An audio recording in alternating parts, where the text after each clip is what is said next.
No, that's not right. I messed it up. This is some of my stand-up. Ready? Okay.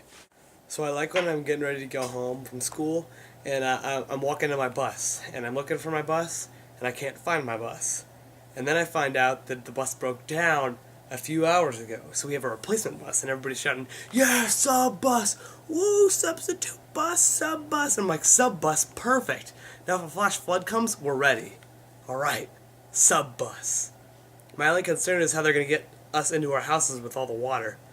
But I guess since it's yellow, we technically can live in it. That was a Beatles reference.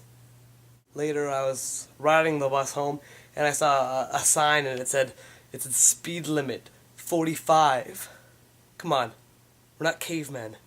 We know proper grammar. The speed limit is 45. The least they could do is use a semicolon. I wonder if Van Gogh got 50% off on headphones and earmuffs. So a lot of people have this problem when they're listening to music, and they discover this band that they really like, and they're like, "Oh, this band is awesome," and in like 2 weeks the band becomes popular, and everybody's like, "Yeah, I love that band too," and then they're like, "Wait a second, I discovered that band first, and now that's mainstream, and now I hate it." I have the reverse problem. I discover a band, and I'm like, "These guys are great," and then everybody's like, Who's that band?" And I tell myself, "Don't worry, in like 2 weeks everybody will know who it is, and they'll be popular." And then 2 weeks come, and they're not popular. And I check their Wikipedia page, and they've been around for like 200 years. They're not popular now, they're never going to be popular. Stupid Beethoven. Symphony number 9 is never going to be a one-hit wonder.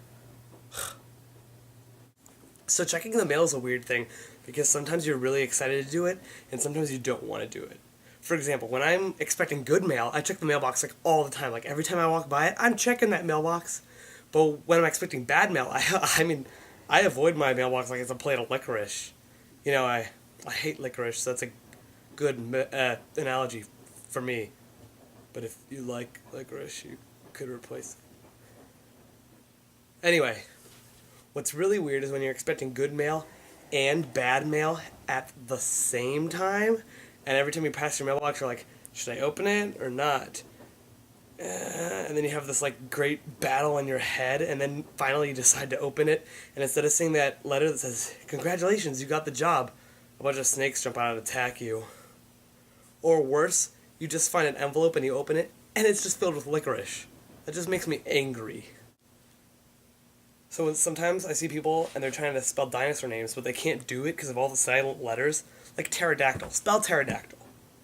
See, it's hard. It's hard to spell pterodactyl because they got all the silent letters in dinosaur names. So if I ever decide a dinosaur, I'm going to name it something simple, like X.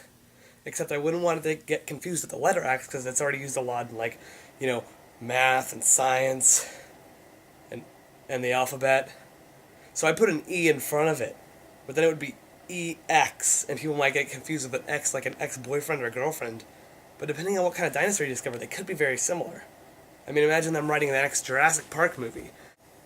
Okay, how about an X comes in, and it just eats everything, and it's really fat and ugly and stupid, and then it just destroys the whole lab. Are you talking about Cheryl again? I hated her so much. Okay, that's all, thanks.